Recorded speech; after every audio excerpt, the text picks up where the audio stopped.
உங்களுக்கான இரவு வசனம். எழும்பு, எழும்பு, பெலன்கொள். கர்த்தரின் புயமே முந்தின நாட்களிலும் பூர்வ தலைமுறைகளிலும் எழும்பினபடி எழும்பு. காபை துண்டித்ததும் வலு சர்ப்பத்தை வதைத்ததும் நீதான் அல்லவோ?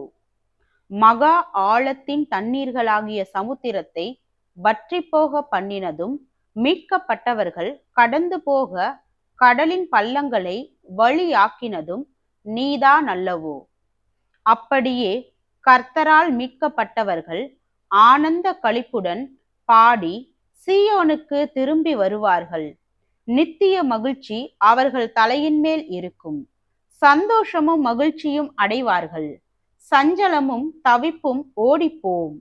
ஏசாயா 51 அதிகாரம் வசனம் 9 முதல் 11 வரை.